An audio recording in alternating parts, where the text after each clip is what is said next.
Perkenalkan, nama saya Kristiansen Mario Citumorang dengan NIM 131210022. Saya membuat video ini dengan tujuan tugas hukum perdata dengan subtema perjanjian pranikah atau perjanjian pernikahan atau perkawinan. Perjanjian pranikah atau perjanjian pernikahan ini dilandasi dengan putusan MA tahun 2015 nomor 69 dengan dasar hukum KUH Perdata dan Undang-Undang Perkawinan. Saya akan membawakan suatu cerita untuk meyakinkan para yang belum tahu atau yang ingin tahu. Pertama, ada seorang Dewi dan Ardi adalah sepasang kekasih yang telah menjalin hubungan selama 5 tahun. Dewi ini seorang businesswoman dan juga mendapatkan harta warisan dari kedua orang tuanya. Sedangkan si Ardi adalah suatu fotografer lepas.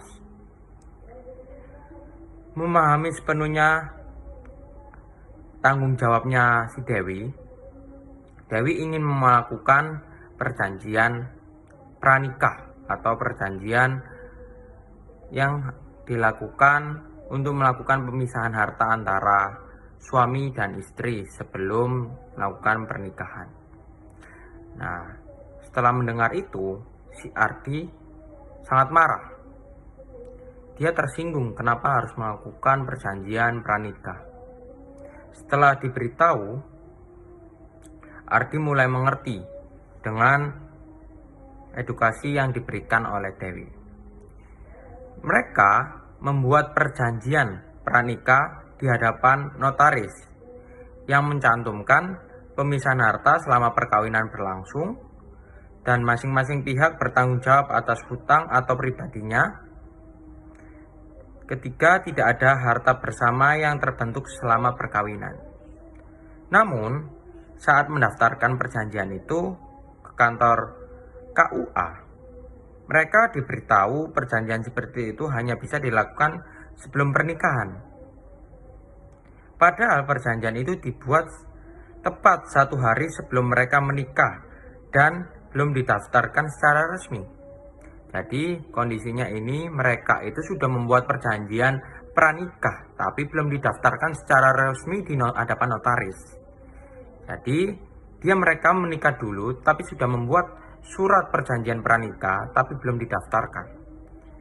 Setelah itu mereka ingin mendaftarkan ke notaris dan ke kantor catatan sipil. Ternyata perjanjian itu ditolak.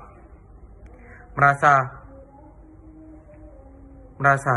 haknya terberatkan, Dewi mengajukan permohonan ke pengadilan negeri untuk mendapatkan penetapan bahwa perjanjian tersebut sah meski dibuat sebelum tetapi tidak dicatatkan sebelum menikah. Kasus ini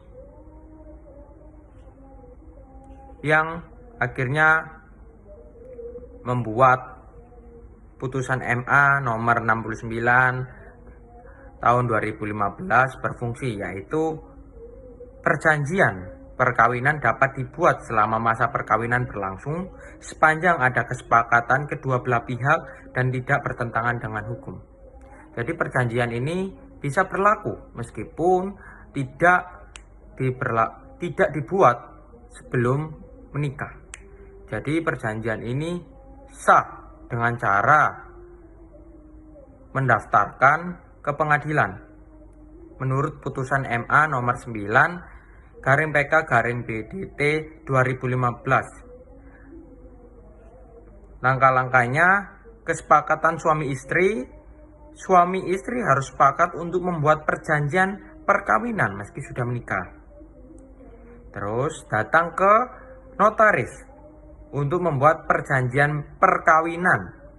Perjanjian harus adil dan tidak bertentangan dengan hukum atau peraturan perundang-undangan. Ketiga, permohonan ke pengadilan untuk mendapatkan penetapan sahnya perjanjian perkawinan pasca pernikahan, serta alasan dan urgensinya, seperti perlindungan usaha seperti yang Dewi punya dan utang-utang semisal Andi jika memiliki hutang. Keempat, jika dikabulkan, KUA atau Disdukcapil tempat pernikahan dicatat harus mencatat perjanjian tersebut. Terus notaris harus mendaftarkan ke Ditjen AHU Kemenkumham dengan menyimpan bukti pendaftaran dan penetapan pengadilan sebagai kekuatan hukum. Jika perjanjian pranikah itu dilakukan sebelum menikah dengan langkah-langkah wajib dalam bentuk akta notaris,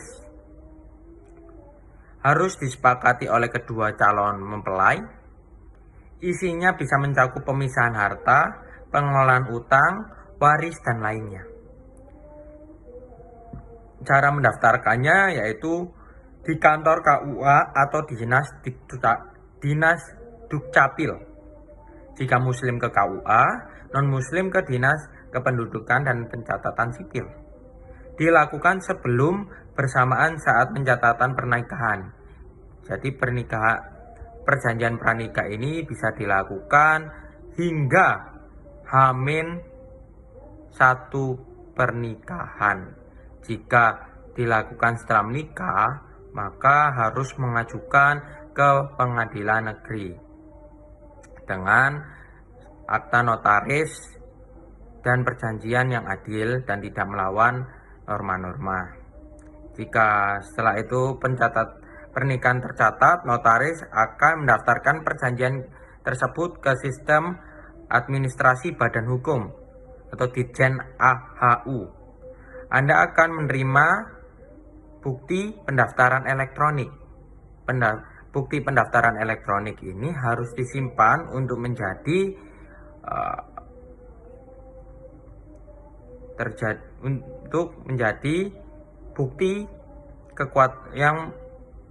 bukti penetapan sebagai kekuatan hukum.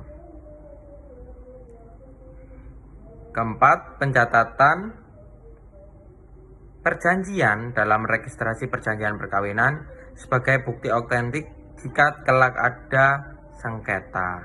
Jadi harus disimpan jika ada sengketa. Nah, apa aja dasar hukum yang dapat memperkuat putusan MA nomor 69 garing PK garing PDT garing 2015, yaitu ada 4. Pasal 119 KUH Perdata, yang kedua pasal 139 KUH Perdata, yang ketiga pasal 147 KUH Perdata, dan keempat pasal 29 ayat 1 Undang-Undang nomor 1 tahun 1974 tentang perkawinan, yang akhirnya disahkan oleh MA, yaitu putusan MA itu sendiri yang tahun 2015 nomor 69, yaitu jika perkawinan sudah dilakukan maka perjanjian pernikahan masih bisa dilakukan sebelum putusan MA nomor. Jadi sebelum putusan MA nomor 69 tahun 2015, perjanjian pernikahan atau pranikah ini hanya boleh dilakukan sebelum menikah atau paling selambat-lambatnya H-1 sebelum menikah. Jadi ketika sudah melakukan pernikahan, tidak boleh dilakukan perjanjian pranikah atau pernikahan atau pemisahan harta yang dilakukan. Jadi karena adanya surat MA, putusan MA ini, orang-orang yang sudah menikah atau orang-orang yang belum sempat melakukan pendaftaran perjanjian pranikah atau perjanjian pemisahan harta ini dapat dilakukan perjanjian pranikah atau perjanjian pernikahan yang sudah dibuat dengan cara-cara yang saya jelaskan tadi. Dengan akhir cerita dari Dewi dan Ardi ini kembali ke notaris untuk membuat perjanjian baru yang diajukan melalui pengadilan. Jadi perjanjian pranikah yang seharusnya dilakukan itu tidak berfungsi lagi karena Ardi dan Dewi ini sudah menikah dan perjanjian pernikahnya ini tidak disahkan oleh notaris, tapi mau disahkan ketika sudah menikah. Jadi perjanjiannya Ardi dan Dewi ini dinyatakan batal dan harus membuat ulang perjanjian pernikahan. Dan akhirnya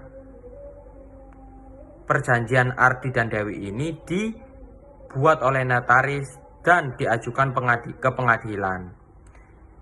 Dan akhirnya disahkan oleh pengadilan. Mereka tetap menjalani rumah tangga yang baik tanpa adanya suatu permasalahan antara harta. Jadi begitu saja cerita yang dapat saya ceritakan. Semoga ceritanya dapat membantu dan langkah-langkah dari pendaftaran dan juga undang-undangnya dapat membantu para penonton. Mungkin yang belum tahu atau yang sudah tahu bisa dapat diterapkan ulang. Terima kasih.